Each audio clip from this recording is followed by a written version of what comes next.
4,000 ఏంటిది? ఒక ఉద్యోగం అంటే ఇవ్వాలి కదా.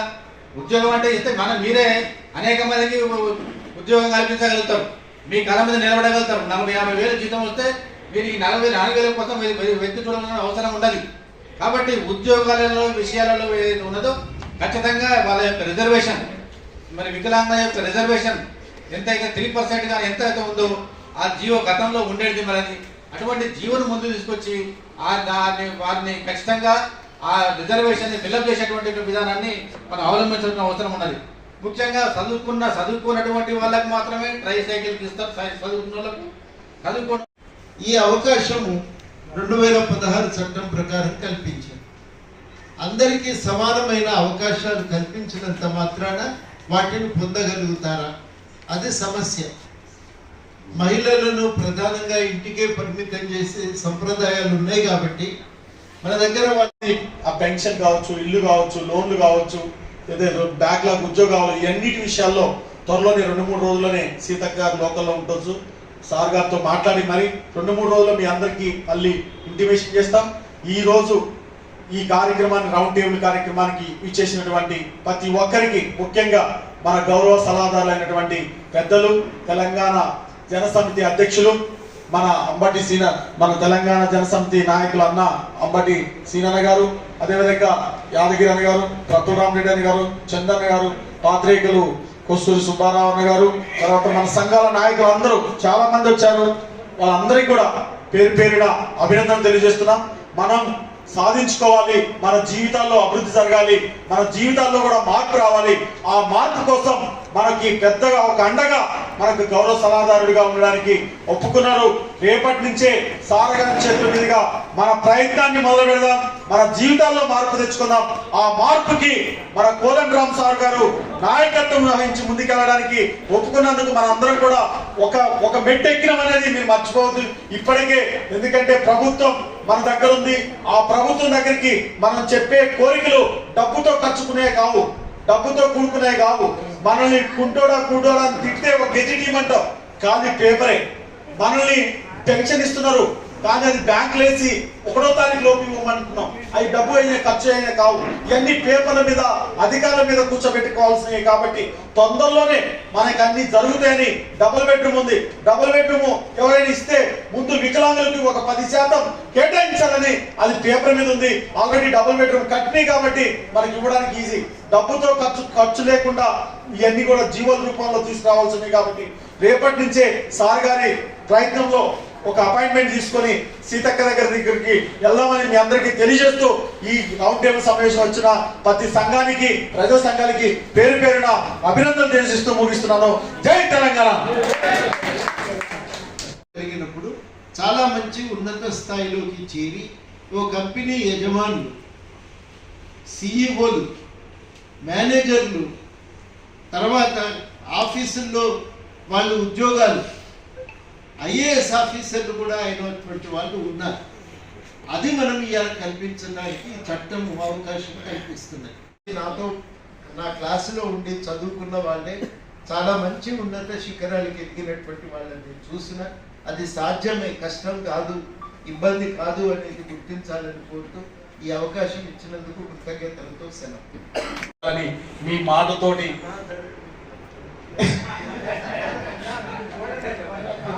కాబట్టి మన ముఖ్య సలహాదారుగా సార్ గారిని పెట్టుకొని ముందుకు నడుపుకుందాం.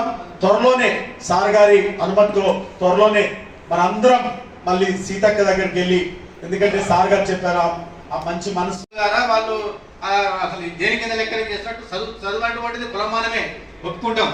కానీ వాళ్ళు కూడా అసలు ట్రై సైకిల్ అటువంటిది ఎందుకు చెప్తాం? మనం చేతగాక నడవలేక అటువంటి పరిస్థితుల వాళ్ళకి మాత్రమే కదా మనం ఇచ్చేది.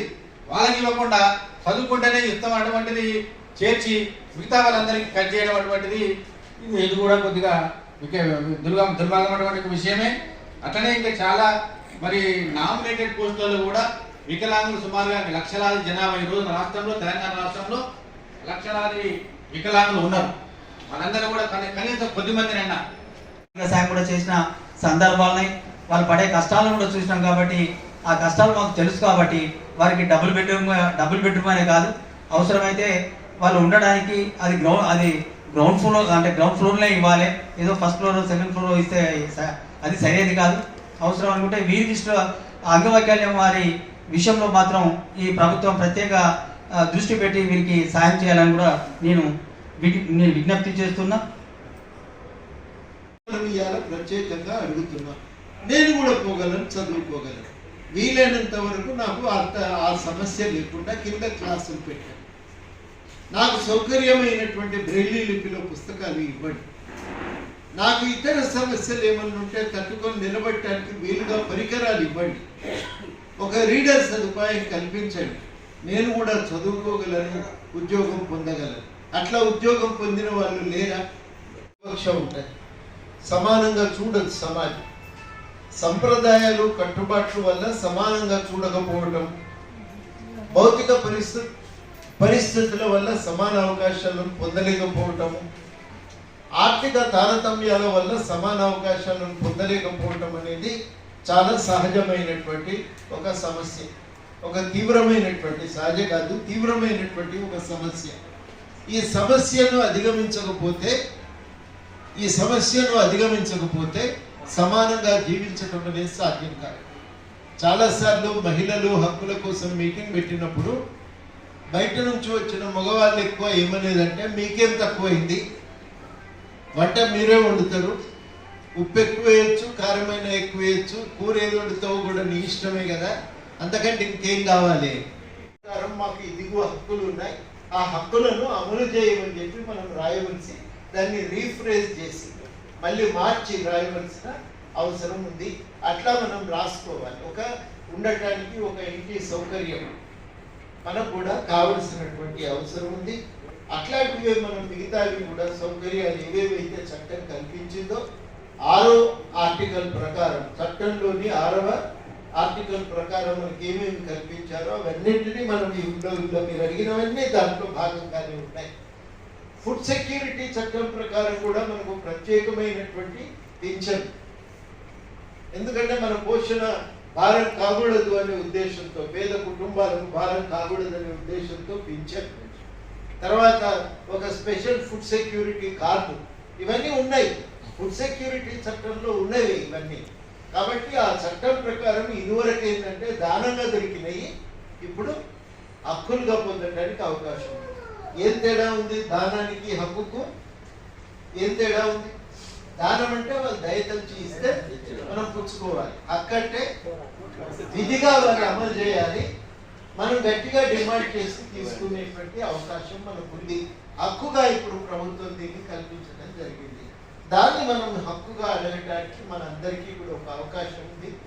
ఈ ఫోరమ్స్ అన్ని కూడా ఇట్లాంటి సమస్యల మీద గట్టిగా అవగాహన కల్పించడం. ఎవరికి కల్పించాలి? వైకల్యం ఉన్న వాళ్ళకి కాదు, లేని వాళ్ళకి కల్పించాలి. లేని వాళ్ళు, వైకల్యం ఉన్న వాళ్ళని తిట్టడం కూడా తప్పే, తిట్టుగా వాడటానికి వీల్లేదు. చాలా పదాలు మన దగ్గర ఉంటాయి, అవి తిట్టుగా ఉపయోగిస్తూ ఉంటాం, అవి కూడా ఉపయోగించడానికి వీల్లేదు. అవన్నింటినీ సరి చేసుకోవాలి, సమానంగా గౌరవించటం నేర్చుకోవాలనే ఉద్దేశంతో దాన్ని నేరంగా మార్చడం జరిగింది. ఒక రకంగా తయారు చేయటం అంటే సాధ్యం కాదు. మనుషులు సమానంగా, భౌతికంగా సమానంగా కాలేరు. వ్యత్యాసాలు అనేవి సహజం. రంగు, రూపు, నెత్తి ఎంపికల రంగు కాడి నుంచి ప్రతి దగ్గర కూడా వ్యత్యాసాలు అనేవి సహజం. ఈ వ్యత్యాసాలు సహజమైనప్పుడు సమానత్వ హక్కు అనే దానికి అర్థమైంది. సమానత్వ హక్కుకు అర్థమైందంటే ప్రభుత్వం సమానంగా చూడాలి అని అర్థం. ప్రభుత్వం సమానంగా చూడాలి. మొదటిది, ప్రభుత్వం సమానంగా అవకాశాలు కల్పించాలి. 2, ప్రభుత్వం సమాన రక్షణ కల్పించాలి. 3, మన భారత రాజ్యాంగంలో మాత్రమే 3వది. అంటే అర్థమైంది, సమానంగా చూడాలి అని భారతదేశంలో సమానత్వ హక్కు ఉంది. సమానత్వ హక్కు ప్రకారం వికలాంగులు కూడా సమానమే అని ప్రకటించింది 2016 చట్టం. సమానమే అంటే అర్థం సమాన రక్షణ, సమాన అవకాశం, చట్టము సమానంగా వర్తింపజేయటం. ఇది వండను అనే హక్కు కూడా ఉందా అని అడిగింది. అందరి ముఖాలు తెల్లబోయింది. లేదా హక్కు, ఆ వండను అనే అధికారం ఇయ్యనంత వరకు నేను వండను, వంట పని నువ్వు చేయి, నేను కూడా పోయి గవర్నమెంట్ ఆఫీస్లో పనిచేస్తా, నేను కూడా జర్నలిస్ట్గా పనిచేస్తా, నేను కూడా సినిమాలలో యాక్ట్ చేస్తా, అవకాశం అయితే ఇవ్వాలి. అట్లా ఆ కట్టుబాట్లు పోతే తప్ప అవకాశం అనుభవించలేదు. మన దగ్గర సమాజంలో ఇంకొక రుగ్మత ఏముంది అంటే, ఒక తప్పుడు ఆలోచన ఏమున్నదంటే, పూర్వజన్మలో ఏదో పాపం చేస్తేనే కాలు చేతులు వంకరైపోతుంటాయి, కళ్ళు పోతుంటాయి అనేది మన సమాజంలో ఒక అవగాహన. ఇక ఇది అనుభవించాలి, ఇది నిండుగా అనుభవిస్తే తప్ప దీనికి వెళ్ళి నీకు విముక్తి లేదు అని. ఆ సంప్రదాయం ఉన్నంత వరకు నువ్వు దాన్ని అనుభవించవలసిందే. ఎప్పుడైతే సంప్రదాయాన్ని తిరస్కరిస్తామో అప్పుడు ఏంటంటే నువ్వు కూడా అందరిలాగా సమానంగా రకరకాల కారణాల చేత మనుషులకు వైకల్యం వచ్చినంత మాత్రాన మనుషులు కాకుండా పోవు కదా. మొట్టమొదట గుర్తించవలసింది ఏంటంటే మనుషులం మనం కాకుండా పోవు, మనం కూడా మనుషులమే. మనుషులుగా జీవించడానికి కావలసిన సదుపాయాలు కల్పించగలిగితే మనం కూడా పైకి పోగలం, ఎదగగలం.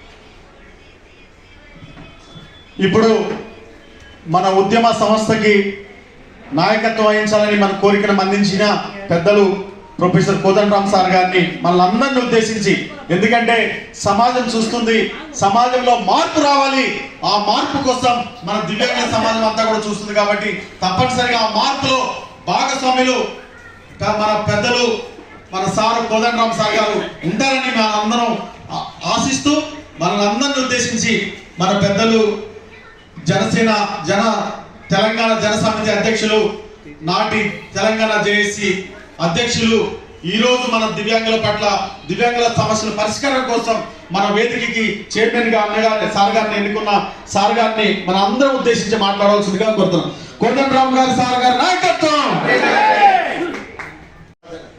కానీ అధిగమించిన వాళ్ళు ఉన్నారనేది మనకు స్ఫూర్తినిచ్చే అంశం కాబట్టి ఆ విజయ గాథలను స్ఫూర్తిగా తీసుకుంటూ ముందుకు వెళ్ళే ప్రయత్నం సీరియస్గా చేయాలి. మనుషులందరం ఒకటే రకంగా ఉండవు. 4 రోజులు పోతే వయసు మీద పడితే నేను కూడా వైకల్యం పొందుతా, తప్పనిసరి అనివార్యమైంది. అందుకని అది అందరం ఒక రకంగా ఉంటాం, అందరం బాగానే ఉంటాం. ఒక యాక్సిడెంట్ కాగానే ఒక వ్యక్తి వైకల్యం పొందుతాడు. అంతదాకా తాను వైకల్యం కలిగిన వాళ్ళని తిట్టిన వాళ్ళకు అప్పుడు తనకు అర్థమవుతుంది తాను ఎన్ని రకాల ఇబ్బందులు పడేది చూసినప్పుడు. కాబట్టి ఆ సహానుభూతి లేకపోతే చాలా సమస్యలు మనుషులు ఎదుర్కొంటారు. కాబట్టి చట్టాన్ని మనం కొంత పాపులరైజ్ చేయాలి. టీవీ వాళ్ళని విజ్ఞప్తి చేస్తే వాళ్ళు తప్పకుండా కొంత పాపులరైజ్ చేస్తారు. మధ్యాహ్నం అరగంట మహిళలకు పెట్టినట్టు మాకు కూడా వారానికి అరగంట మాకు కూడా ఒక సమయం ఇవ్వమని అడిగితే తప్పకుండా వీటితో పాటు లోన్లు ఎవరికైతే స్వయం ఉపాధి కింద ఉద్యోగం లేకుండా స్వయం ఉపాధి పొందాలో ఎలాంటి సురిటీ లేకుండా బ్యాంకు ద్వారా కాకుండా సంక్షేమం ద్వారానే ఇవ్వాలి. అలాంటి ఉద్యోగాలు ఏదైతే భర్తీ చేయాలనుకున్నారో వెంటనే మా రోస్టర్ పాయింట్ ఎక్కువగా, ఎందుకంటే బ్లైండ్కి వచ్చేసి 6వ రోస్టర్ పాయింట్, ఆ డెఫెండంకి వచ్చేసి 31, శారీరక వికలాంగులకు వస్తే 56వ రోస్టర్ పాయింట్ ఉంది. ఈ దేశంలోనే మన రాష్ట్రంలో ఎక్కువ శారీరక వికలాంగులు ఉన్నారు కాబట్టి రోస్టర్ పాయింట్ తగ్గించి వాళ్ళ ఉద్యోగాలు వచ్చే విధంగా మనము ఒక గెజెట్ రూపంలో తీసుకురావాల్సిన అవసరం ఉంది. అంతేకాకుండా వికలాంగులు అనే వాళ్ళని దాడులు ఎక్కువైనాయి. ఎందుకంటే చాలా గుడ్డివాడ గున్నువాడ అనే సూటిపోటి మాటలు పోసి ఇలాంటి మాటలతోటి మానసికంగా ఇబ్బంది పెడుతున్నారు. కానీ ఇప్పటికి సర్క్యులర్ ఉంది సార్, తెలంగాణ గవర్నమెంట్ గత ప్రభుత్వం ఇచ్చిన ఒక చిన్న సర్క్యులర్ ఉంది. కానీ పోలీస్ స్టేషన్లో ఆ సర్క్యులర్ తీసుకపోతే పట్టించుకుంటలేదు. దాన్ని గెజెట్ రూపంలో రాష్ట్ర ప్రభుత్వం గెజెట్ రూపంలో తీసుకొస్తే తప్పనిసరిగా ప్రతి పోలీస్ స్టేషన్ అమలు చేయాల్సి వస్తుంది. కాబట్టి ఇలాంటి చిన్న కరెక్షన్ ఉన్నాయి. కాబట్టి మీ నాయకత్వంలో మేము ముందుకెళ్ళడానికి సిద్ధంగా ఉన్నాం. కాబట్టి మీరు మా కోరికను మన్నిస్తారని కోరుకుంటూ గట్టిగా చప్పట్ల ద్వారా మన గౌరవ చైర్మన్ గా మనం సార్ గారిని ప్రకటించుకుంటున్నాం. కాబట్టి మనం సార్వతో సత్కరించుకుందాం. గట్టిగా మీరు అందరికీ అశుద్ధనాలు తెలియజేయాల్సిందిగా కోరుతున్నాం. చదువుకోవాలి, నేర్చుకోవాలి, ఏదైనా మనం అడగవలసింది హక్కుగా అడగాలి. మనం కూడా చాలా కీలకం ఏంటంటే సౌకర్యాలు ఉన్నాయని నేను అనుభవిస్తూ ఊరుకుంటా అంటే కాదు, ఆ సౌకర్యాలు ఎదగడానికి మెట్లు అని. ఆ సౌకర్యాలు హక్కులు ఎదగటానికి మెట్లు, అవకాశాలు ఉపయోగించుకోవటానికి మెట్లు. కాబట్టి వాటిని మనం మెట్లులాగా ఉపయోగించుకొని పైకి ఎదగటానికి ప్రయత్నం చేసి నవ్విన వాడి ముందే మనం తల ఎత్తుకొని నిలబడే ప్రయత్నం చేయాలి. అది మన బాధ్యత. డిసేబుల్డ్ రైట్స్ ఫోరం వారికి నేను చెప్పేది ఏంటంటే, నేను ఎట్లా మద్దతు ఇస్తా, ఈ చైర్మన్లు అవి పెట్టకు, నీకు ఇబ్బంది కావచ్చు, నేను కూడా చేయవలసినంతగా చేయలేకపోవచ్చు. కాబట్టి ఈ విషయాన్ని దృష్టిలో పెట్టుకోవాల్సిందిగా కోరుతూ, తప్పకుండా రిప్రజెంటేషన్ ఇచ్చేదుంటే చెప్పండి, వెళ్ళవలసినప్పుడు కలవలసినప్పుడు నాకు చెప్పండి, నేను తప్పకుండా వస్తా. సాధించుకునే కాడ ఇబ్బంది ఉంటే చెప్పండి, తప్పకుండా చేద్దాం. ఇవి మనం సీరియస్గా తీసుకోవాల్సినటువంటి అంశాలు. అవసరమైతే ఒకరోజు ఎక్కడైనా ఎగ్జిబిషన్ పెట్టి పెద్దలందరినీ పిలిచి మనకున్న సమస్యలేంటి, పరిష్కారాలేంటి, అధిగమించి ఎదిగినటువంటి వాళ్ళు ఎవరు, చాలా వార్తాపత్రికలు కానీ ఛానల్స్ కానీ విజయగాథలను పాపం రోజు ప్రచారం చేస్తూనే ఉన్నాయి. ఈనాటి ఆల్ ఇండియా డిసేబుల్ రైట్స్ ఫోరంకి ఇక్కడ అధ్యక్షత వహించిన నాగేశ్వరరావు గారికి, అంబటి శ్రీనివాస్ గారు, యాదన్న, రామరెడ్డి గారు, ఇక్కడ ఉన్న పెద్దలందరికీ కూడా పేరు పేరున అందరికీ వందలు. డిసేబుల్డ్ రైట్స్కు సంబంధించిన అవగాహన అనేది మార్పు చేర్పులకు లోనవుతూ వచ్చింది. 2016లో వికలాంగుల హక్కుల చట్టం వచ్చిన తర్వాత మనందరి అవగాహన అనేది సంపూర్ణంగా మారింది. అది రాకముందు డిసేబుల్స్కి సమాన అవకాశాలు కల్పించేటువంటి ఉద్దేశమే తప్ప సమాన హక్కులు కల్పించేటువంటి అవకాశం అయితే లేకుండే. దానికి తేడా అనేది ఉంది. సమాన హక్కు అంటే సమానత్వపు హక్కును డిసేబుల్డ్ రైట్స్ యాక్ట్ 2016 చట్టం మాత్రమే గుర్తించింది. అంటే సమానత్వపు హక్కు అంటే మనుషులము అందరం అయితే సమానంగా లేం కదా. ఒకళ్ళం ఎత్తుంటాం, ఒకళ్ళం పొట్టిగుంటాం, ఒకళ్ళం దొడ్డుంటాం, ఒకళ్ళం బక్కగుంటాం, ఒకరికి కాలు కొంచెం రకరకాల కారణాల వల్ల వైకల్యం ఉండొచ్చు. మరొకటి, ఈ రాష్ట్ర ప్రభుత్వం ఎన్నికల సందర్భం లోపల అనేక రకాల హామీలు ఇవ్వడం జరిగింది. అందులో అంగవైకల్యం ఉన్నవారికి 6,000 రూపాయలు ఇస్తామన్నది, అది వెంటనే అమలు చేయాల్సిన బాధ్యత, ధర్మం ఈ రాష్ట్ర ప్రభుత్వం మీద ఉంటుంది. తమరు ఏదైతే చెప్పారో ప్రొఫెసర్ కోదండం సారు దృష్టికి మీరు తీసుకురావడం జరిగింది. కేవలం సారు తెలంగాణ ఉద్యమంలోనే పాల్గొనగలరు. తెలంగాణ సమాజాన్ని ఒక వేదిక మీద తీసుకొచ్చి కేంద్ర రాష్ట్ర ప్రభుత్వాలు మెడల్ వచ్చి తెలంగాణ రాష్ట్రాన్ని తీసుకొచ్చిన విషయాలే కాదు, మాకు తెలుసుంటే సార్ ఇప్పటి నుంచి కాదు, గత 45 సంవత్సరాల నుంచి ఈ సమాజంలో ఉన్న అన్ని వర్గాల కోసం, అన్ని వర్గాల భవిష్యత్ కోసం పోరాటం చేస్తూ వస్తున్న పరిస్థితి మన అందరికీ తెలిసిన విషయమే. మీ గురించి మీరు ఇప్పుడు ఏదైతే సార్ దృష్టికి తీసుకొచ్చారో తప్పనిసరి ప్రొఫెసర్ కోదండం గారు ముఖ్యమంత్రి దృష్టికి తీసుకుపోయి అంగవైకల్యం ఉన్న వారి కోసం, వారి హక్కుల కోసం, అదే రకంగా మామూలు ఏదో అవుట్సోర్సింగ్ ఎంప్లాయ్ కాదు, కాంట్రాక్ట్ వర్క్ కాదు, వీరికి అవకాశం ఉన్న చోట తప్పనిసరి పర్మనెంట్గానే ఉద్యోగ అవకాశాలు ఇవ్వాల్సిన అవసరం ఉన్నది. ఏదో మామూలుగా చాలా ఉద్యోగాలు ఉంటాయి. ఇవాళ కోర్టులో చూస్తున్నాం, ఏ గవర్నమెంట్ ఆఫీస్ పోయినా కానీ ఉద్యోగాలు ఉంటాయి. వారి స్థాయిని బట్టి, వారి యొక్క చదువుకున్న వారికి ఉన్న నాలెడ్జ్ మేరకు తప్పనిసరి ఉద్యోగాలు ఇస్తే బాగుంటుంది అనేది. రిజర్వేషన్ అంటే 3% గతంలో ఉంటే దాన్ని తప్పనిసరి ఇంకా అవసరం అనుకుంటే ఇంకా 2% పెంచైనా కానీ ఈ అంగవైకల్యంతో బాధపడే వారికి ఉద్యోగ అవకాశాలు కల్పించాలని కూడా మనం విజ్ఞప్తి చేయాల్సిన అవసరం కూడా.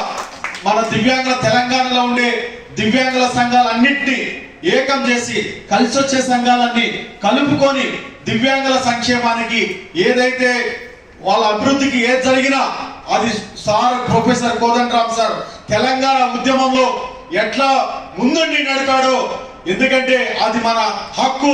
తెలంగాణ రావాలనుకున్నాం, తెలంగాణ వచ్చింది, తెలంగాణలో 10 సంవత్సరాలు పాలు వేసుకున్నాం, తర్వాత ఇప్పుడు మన చేతిలో వచ్చింది. మా మానవత కోణంలో మా అందరి మనసుల్ని మీరు మెప్పించి, ఎందుకంటే ఇన్ని రోజులు తెలంగాణ కోసం కొట్లాడారు, ఇప్పుడు కాళ్ళు లేని కోసం, చేతులు లేని వాళ్ళ కోసం, మాటలు రాని వాళ్ళ కోసం మీరు పోరాటం చేయాలి. ఆ పోరాటం మన పోరాటం అంటామా, లేకుంటే ప్రభుత్వం దగ్గర మనకు సానుకూలంగా బతిమలాట తీసుకుంటారా? మా వికలాంగుల కోసం మీరు ఒక అండగా నిలిచి, ఒక పెద్దగా నిలిచి మనకు ముందుకు నడిపించాలని మేమందరం గట్టిగా చప్పట్లు కొట్టి సార్ గారిని మన ఏదైతే సమస్యల పరిష్కారం కోసం ఏదైతే అధ్యక్షతన సార్ గారు చైర్మన్ గా మనం ముందుకెళ్దాం. మనందరం సభ్యులుగా ఉండి మనకి సార్ గారు చైర్మన్ గా వికలాంగుల సమస్యల పరిష్కార వేదికని ఒకటి పెట్టుకొని సార్ చైర్మన్ గా ఉంటారు. దాంట్లో సభ్యులుగా నేను ఉంటాను, అన్న బండిసి అని ఉంటాడు, ఎస్ యాదగిరి అని ఉంటాడు, ప్రఫుల్రామరెడ్డి అని ఉంటాడు, చందన్ ఉంటాడు, మన పాత్రికేయ మిత్రుడు అన్న సుబ్బారావు ఉంటాడు, సురేష్ అని ఉంటాడు. మన సంఘాల నుంచి ఏదైతే బండిసి కావచ్చు, పాండు కావచ్చు, రవీంద్ర కావచ్చు, సత్యనారాయణ కావచ్చు, అశోక్ కావచ్చు, తర్వాత ఇటు వచ్చే నరసింహ కావచ్చు, శ్రీనివాస్ కావచ్చు, వీళ్ళందరినీ మన ఉదయ్ టీమ్ కావచ్చు, వీళ్ళందరినీ తలా ఒక సభ్యులు తీసుకొని మేమందరం మీ నాయకత్వంలో ముందుకు నడవడానికి సిద్ధంగా ఉన్నాం సార్. ఈ యాక్సెప్ట్ మా కోరికని మీరు యాక్సెప్ట్ చేస్తూ ఈ సమస్యలని ఏదైతే ప్రభుత్వం మా వికలాంగుల చట్టం 2016లో వచ్చిందో ఆ చట్టాన్ని అమలు చేయాలి. ఆ చట్టంతో పాటు మాకు రాష్ట్ర ప్రభుత్వం ఏదైతే మేనిఫెస్టోలో పెట్టిందో గమనించడానికి, దాన్ని తట్టుకొని నిలబెట్టడానికి మనకు కొన్ని ప్రత్యేక సౌకర్యాలు కల్పించాలి. మామూలుగా చదువుకోవటానికి బ్రెయిలీ లిపిలో పుస్తకాలు కావాలి. కంప్యూటర్లో ఫీడ్ చేస్తే నొక్కితే, బటన్ నొక్కితే చదువుతుంది కంప్యూటర్. ఆ సౌకర్యం నాకు కావాలి. కల్పిస్తే నేను మిగతా వాళ్ళలాగా చదువుకోగలను కదా. అది మనకి కల్పించమని అడుగుతున్నాం. సమానత్వం కంటే ఇది పూర్వజన్మ సుకృతం కాదు, ఈ జన్మలో అయిన వైకల్యం. ఈ వైకల్యంను అధిగమించడానికి నాకు చేయూతని ఇవ్వగలిగితే నేను తప్పకుండా మిగతా వాళ్ళతో సమానంగా పోటీ పడగలను. ఆ అవకాశము కల్పించాలి. అది మనం ఇలా కోరుకుంటున్నాం. ఆ అవకాశం కల్పించాలి అంటే నాకు కూడా చదువుకునే అధికారం ఉంది. నాకు బ్రెయిలీలో పుస్తకాలు రాయండి, కంప్యూటర్ టెక్నాలజీని ఉపయోగించండి, పుస్తకాలు చదువుకోవటానికి సౌకర్యం కల్పించండి. నువ్వు కూడా చదువుకోవచ్చు. అది నక్కబావను కొంగది సామెత ఉంది కదా, కథ ఉంది కదా. నక్క పిలిచి దావత్ పల్లెల్లో పెడితే కొంగ తినలేదు. కొంగ పిలిచి సురాయిలో పోసి పెడితే నక్క తినలేకపోతుంది. వాసన చూస్తుంది, నోరు ఊరుతూ ఉంటుంది కానీ తినలేదు. మనం కూడా చదువుకోవచ్చు, నీకు కూడా. కానీ 4వ అంతస్తుకి రానంటే కాలు వైకల్యం ఉన్నప్పుడు సమస్య అవుతుంది కదా. 4వ అంతస్తులో పెట్టము. 4వ అంతస్తులో పెడితే అక్కడి దాకా పోవటానికి నాకు తగిన రీతిలో మెట్లు నిర్మించు చేసుకోవాలి. మన ఆలోచన సరి చేసుకోవాలి, మన వ్యవహారం సరి చేసుకోవాలనే ఆలోచనతో నేరంగా మార్చడం జరిగింది. అవన్నీ కూడా మనం సీరియస్గా అమలు చేసుకోవడానికి ప్రయత్నం చేయాలి. All India disable rights forum వారు ఈ ప్రయత్నం సీరియస్గా చేస్తున్నందుకు నేను వారిని అభినందిస్తూ, ఒకటి మాత్రం గుర్తుపెట్టుకో, చైర్మన్ నన్ను పెట్టకు. నన్ను నచ్చేటోడు ఉంటాడు, నచ్చేటోడు ఉంటాడు. ఈ గవర్నమెంట్ ఉంటే రేపు ఇంకో గవర్నమెంట్ వస్తుంది. నేను చెప్పేది నేను ఎప్పుడు కూడా ఈ డిసేబుల్డ్ రైట్స్ విషయంలో పనిచేస్తూనే ఉన్నాం. 2016 చట్టం కోసం కాడి నుంచి మనం పనిచేస్తూనే ఉన్నాం. నేను ఎట్లా పనిచేస్తా, నువ్వు అంతగా కావాలంటే ఎక్కడన్నా సలహాదారు అట్లాంటిది ఏదైనా పెట్టుకో. చైర్మన్ మీరే ఉండాలి, మీరే కొట్లాడాలి.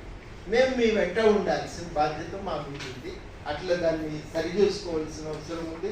నువ్వు సలహాదారు పెట్టకపోయినా నేను పనిచేస్తాను. నా బాధ్యతను గుర్తు చేయడానికి అవసరం అనుకుంటే అట్లా ఏదైనా పెట్టుకో. కానీ అది కూడా లేకపోయినా పనిచేస్తామనేది మీకు స్పష్టంగా తెలియజేస్తూ, దీనిపైన రిప్రజెంటేషన్ ఇవ్వడానికి తప్పకుండా ప్రయత్నం చేద్దాం. మరి మినిస్టర్ సీతక్క గారి చేతిలో ఉంది, ఉంటే తప్పకుండా అడుగుదాం. విడిగా దీన్ని సపరేట్ డిపార్ట్మెంట్గా మార్చమనేది, ఆ డిపార్ట్మెంట్ 4వ అంతస్తు నుంచి గ్రౌండ్ ఫ్లోర్కు దించమని, అంతే కదా. ఇవన్నీ మనం అడగవలసినటువంటి అవసరం అయితే ఉంది. వాటిని సీతక్క కూడా మానవతావాది కాబట్టి కొంత వింటది. ఇవన్నీ విషయాలు పోయినప్పుడు కలిసి మాట్లాడదాం, ఈ విషయాలను చెప్పుదాం. ఒక మార్పును సాధించుకోవడానికి ఒక ప్రయత్నం అయితే సీరియస్గా చేద్దాం. కాబట్టి మీ అందరినీ నేను కోరేది ఏంటంటే, ఇది ఒక హక్కు చట్టం ప్రకారం. దాన్ని సాధించుకోవటానికి ముందు మనకు బైబిల్, ఖురాను, భగవద్గీత అంటూ ఉంటే అది డిసేబుల్ రైట్స్ యాక్ట్.